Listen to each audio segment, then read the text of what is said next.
All right, hi everybody. Welcome to Marathon Mondays live from the Village Runner Redondo Beach. It's Monday, April 30th, 2018. I'm Mike Ward. I'm here with Darren Griffith. Morning, guys. And today we're going to talk about mileage.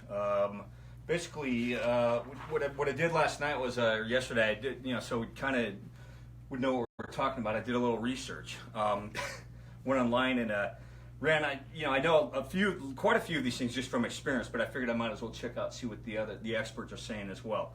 So I looked up a chart and went online. By the way, you can find a lot of this information, the links and all that at villagerunner.com. You've heard of that, right, Darren? I've been there a couple times. Yeah. Okay, so anyway, today we're going to talk. We're going to go to beginners. So basically, one thing that I found interesting on the beginners was more so the two things that I found of interest was the one is the low mileage that you can get away with to run a marathon, and so they were as low as like 3 days a week, and your maximum week being like 35 miles, which I found like personally that seems really low to me, but people have been doing it and with moderate success.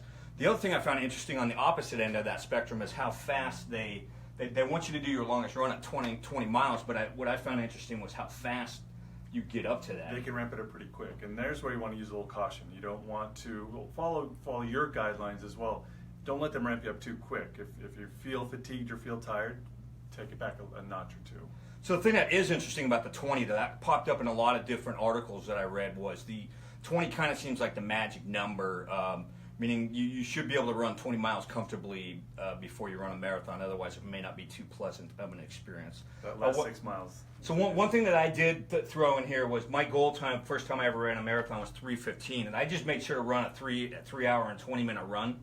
And the reason being, and I've actually talked to a few different coaches about this, the interesting thing about that is to just get your time on your time out there on your feet and your body just getting used to running that long. Mm-hmm. And the last thing you want to do is hit 3 hours and 5 minutes in a marathon and be like, crap, my body's like shutting down because I've never run longer than this. So anyway, next, so I jumped right, basically this is a little more my speed, no pun intended, the advanced level. So advanced runners should probably go 5 to 7 days a week. Part of the reason is because your mileage should be ramped up quite a bit more. But one thing, like I said, I found interesting was back to the 20 miles. I mean, I think when I was doing it, I did a couple 24 milers. Darren was mentioning earlier that you could even do 27, right, Darren? There was some of the elite stuff there. People are doing 90 or 100 miles a week. There were 27, 28 mile runs mixed in there.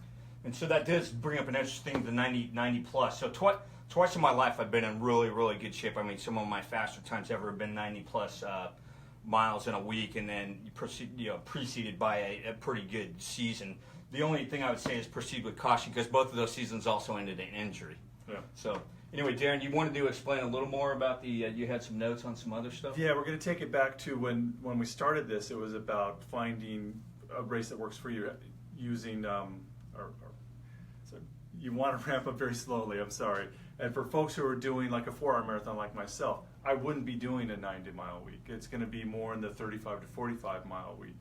And for folks who are going to be doing, say, a 3:30, then you can ramp that up to a 50 or 70-mile week. And for the folks who are going to be a little more elite, then when you hit those peak miles, it's going to be more in the 90 to 100-mile week.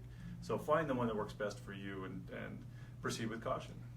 Right, so that's it on mileage. Anyway, we'll hope to see you next week. We're going to be talking about why you should join a running club or at least a group to run with weekly.